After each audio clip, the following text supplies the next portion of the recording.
What's up guys? Andito naman ngayon si Janeca, ang probinsyana.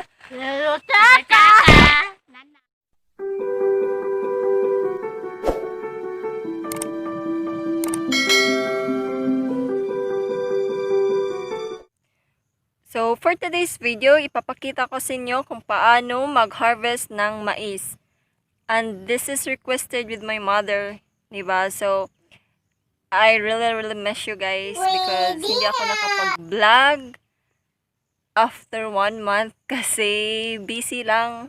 Yung mama ko gusto niyang i-vlog ko raw yun. So since tapos na tayo sa pag-aararo or pag-plowing, pagdaro, and then sa pagpugas, and then sa pagplant, and then fertilize, sa pagbabuno. And then, karon is mag-harvest. Kasama ko ngayon ang aking pamangkin at saka yung mga kapatid ko. Nandito kami ngayon mag-harvest ng mais. Anong Tagalog? Mais! Tagalog ng harvest. Mais! Hindi ko alam. Dahil magbayabas, guys. Oh, just comment down below para malaman ko kung anong Tagalog ng harvest. Oh, kung sa English pa, corn. Corn. Kung lutoon, popcorn. So, let's go! Mananggi na ta! Pero, bago yan, meron kaming baon na bayabas, guava in English. Tagalog? Gusto mo? Kainin mo na lang ako. Para gagay!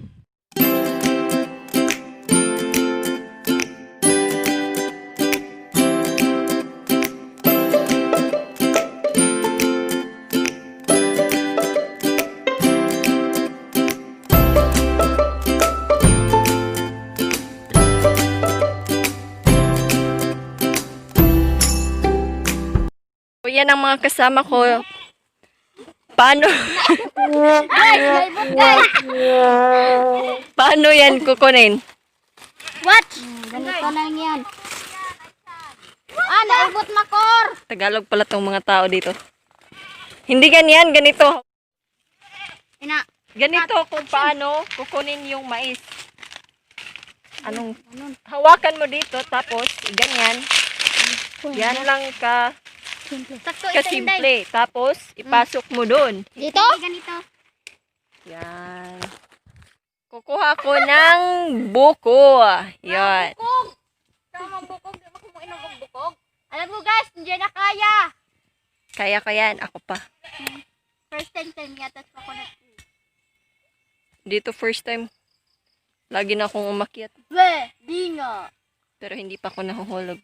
Sa'yo lang ako nahulog. Para gagay! Okay! Tatak ng unggoy.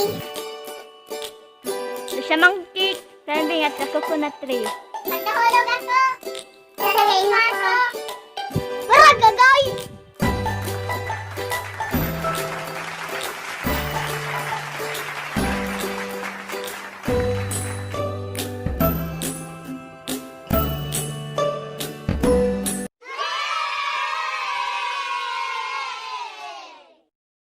Makainom na jud ko.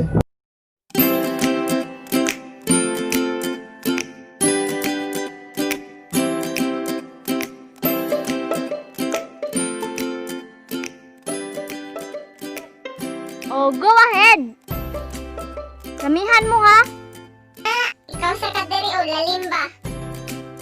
Ganda naman, baka malagdagan ako ay!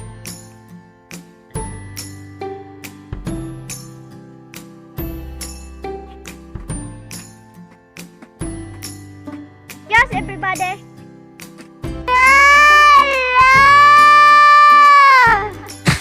Bullseye! Patay! Natamaan! Natamaan na ako sa'yo! Para gagay! Nulog kasi, di nawala na. Di mo kasi sinalo eh. Oh no! Alam, ba't dito kita? Dito. Kawawang bata!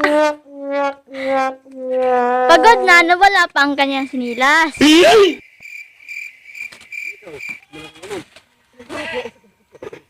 Guys, grabe. Ang sakit palang iniwan. Ayos eh. Ang tiil. Namumula na yung paa niya, guys. Lood na ko? Lood pang lodog now. Yan. Una-una pagkaong mga bao.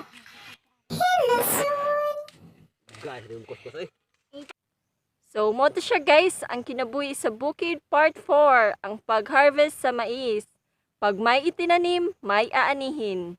Nahihirapan talaga ako sa kalisod ng pagtagalaig.